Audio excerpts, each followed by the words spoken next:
Hi everyone, welcome back to my YouTube channel. This video is a true and original story of a Texas bank robbery. This is a follow-up video to my Facebook story that I posted on October 31st, 2020. So be sure to check out that story and others that I have on my Facebook page. In 1951, there were many things happening in the world. The Korean War was being fought. Nuclear bomb testing was still being conducted. The 22nd Amendment to the U.S. Constitution was ratified, which limited presidents to 2 terms in office.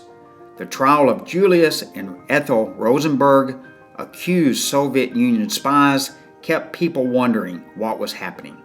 The Great Flood of 1951 happened in the Midwest. The average cost of a home was $8,000 and the average cost of an automobile was $1,500. Most working people brought home less than $2,000 a year.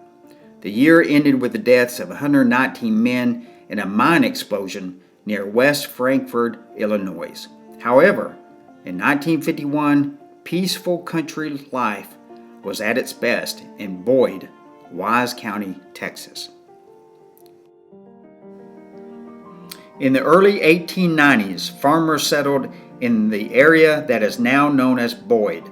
The railroad arrived in 1893 and brought with it families and businesses. The city incorporated in 1895, making it one of the oldest cities in North Texas. In 1951, the city of Boyd had about 500 citizens. Sometimes, small towns were completely isolated from the rest of the world. Small town life normally operated as if it was self-sufficient. That's the way Boyd, Texas was in the 1950s. People were born there, went to school, got married to their high school sweetheart, had children, and passed away, being buried in the town cemetery. The fact is, these people were the happiest you would ever meet. That's the way Evelyn Raspberry Goodger was, one of the happiest and friendliest you could ever meet. Evelyn was born and raised in Boyd, Texas. In 1945, at the age of 19, she married her high school sweetheart. As a matter of fact, Pat was her only sweetheart. By the age of 25, she was working as a clerk at the Continental State Bank located at 201 West Rock Island Avenue.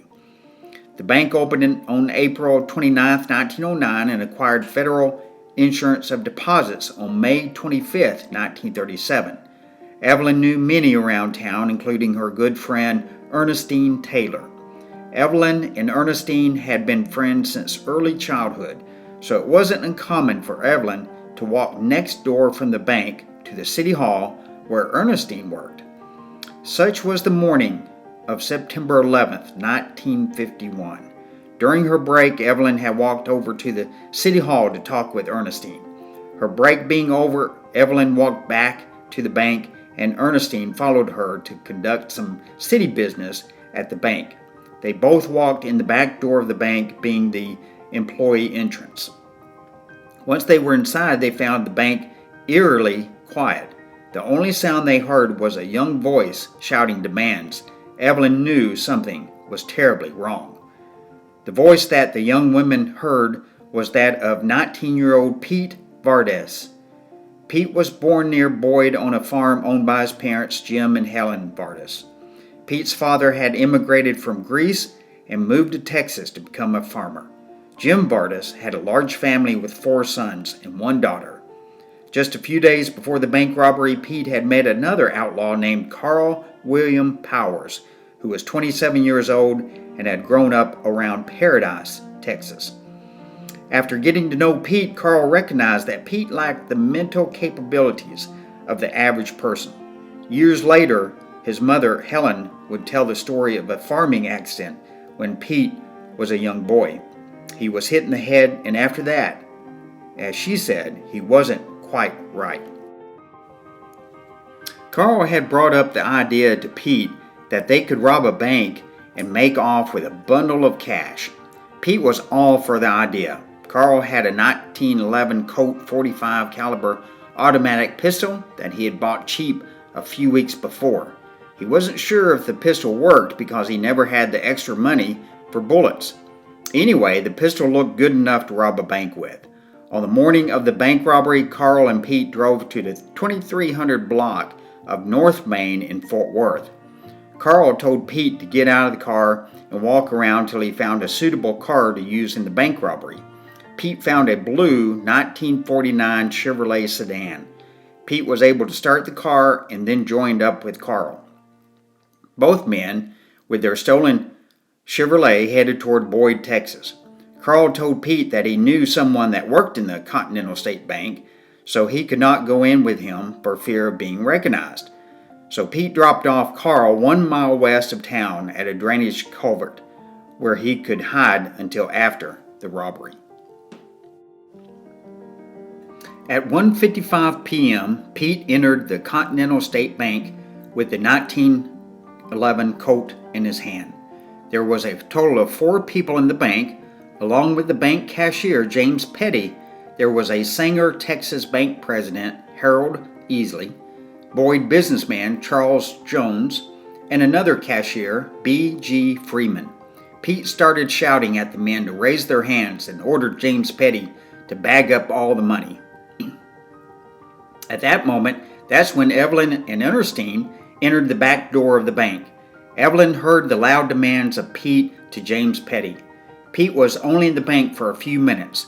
It did not take long to scoop up a little over $12,000 of the bank's money. Due to the fast thinking of Evelyn, by the time that Pete was out of the front doors of the bank and into the blue Chevrolet, Evelyn and Ernestine was back over at the city hall. Ernestine was on the phone with the Wise County Sheriff's Department, and Evelyn had stepped out onto the sidewalk. She observed Pete get into the getaway car and was able to read the license plate number. She ran back inside of the city hall and gave Ernestine all of the robber and vehicle information to relay to the deputy on the phone. Sheriff deputies immediately began setting up roadblocks around the countryside. Wise County Sheriff Carl Rook Ramsey wasted no time in calling Fort Worth police detectives, Texas Highway Patrol, and the FBI for assistance. Sheriff Ramsey was a legendary lawman in Wise County. Many described him as tough, but compassionate and thoughtful. Many times, Ramsey would help victims of crime and visit them while they were in the hospital. He was always willing to help the kids of the county, even played Santa Claus at the Lena Pope Orphanage in Fort Worth. Still to this day, there are many that have great stories about the beloved sheriff. In 1954, Sheriff Ramsey and his deputies guarded the body of the notorious George Machine Gun Kelly until he was buried in Cottondale. Sheriff Ramsey died in 1994 at the age of 83 and was buried in Bridgeport, Wise County, Texas.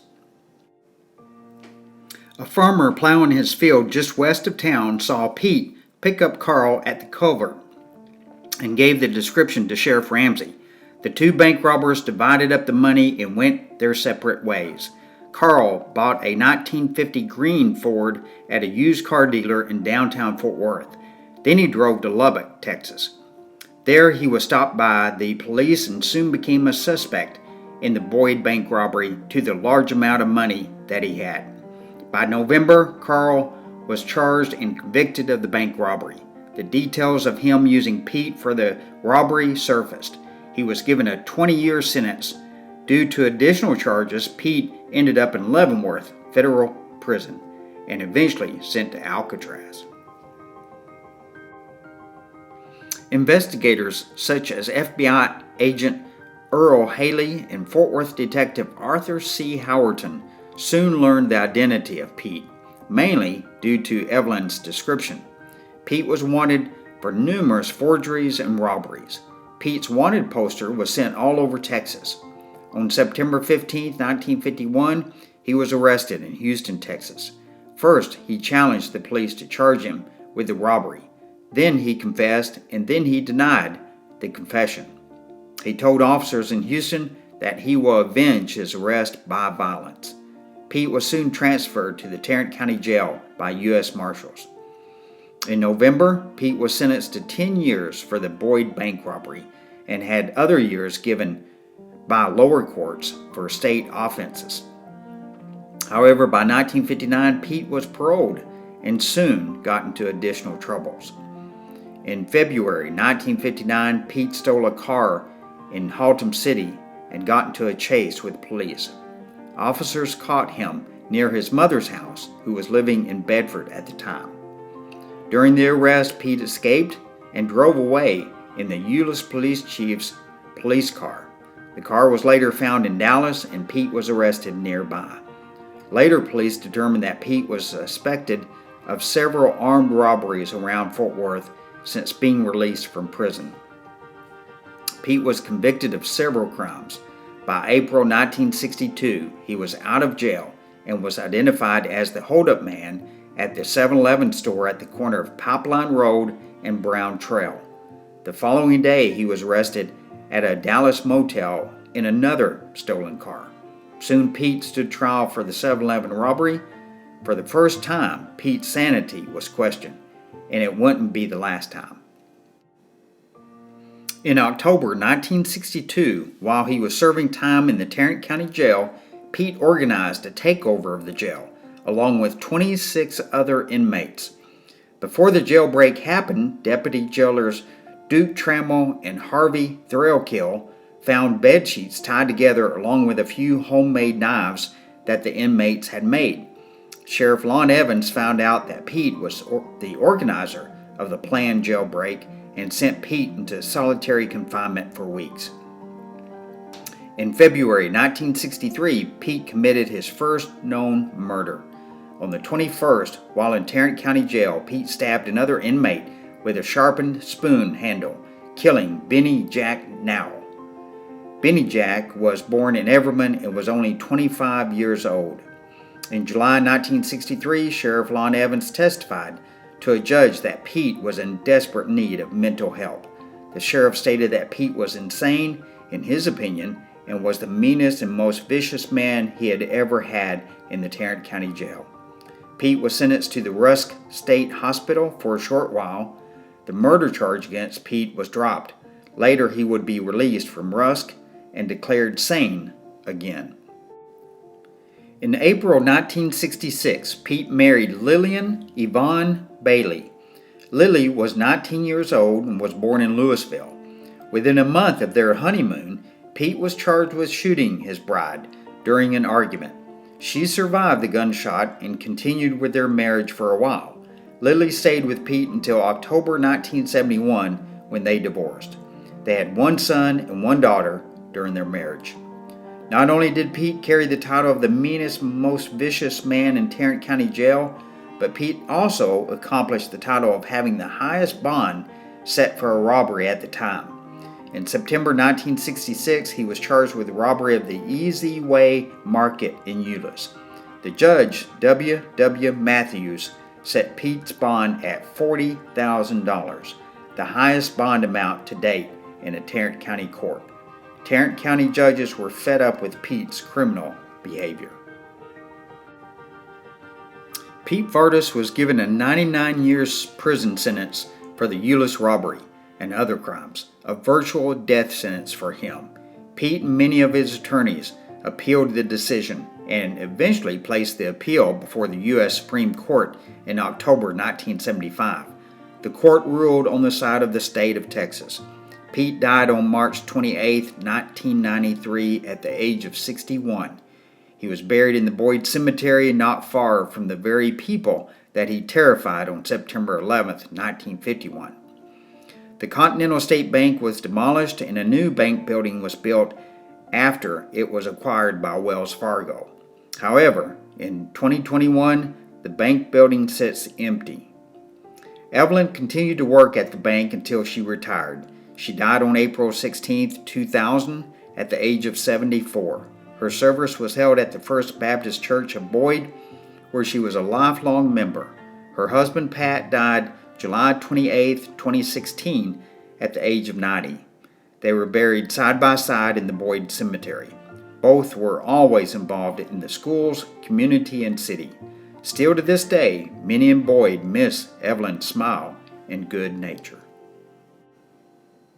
Thank you so much for watching this video. I hope you really enjoyed it. Please like, subscribe, and comment. Also, visit my Facebook page for more true and original stories.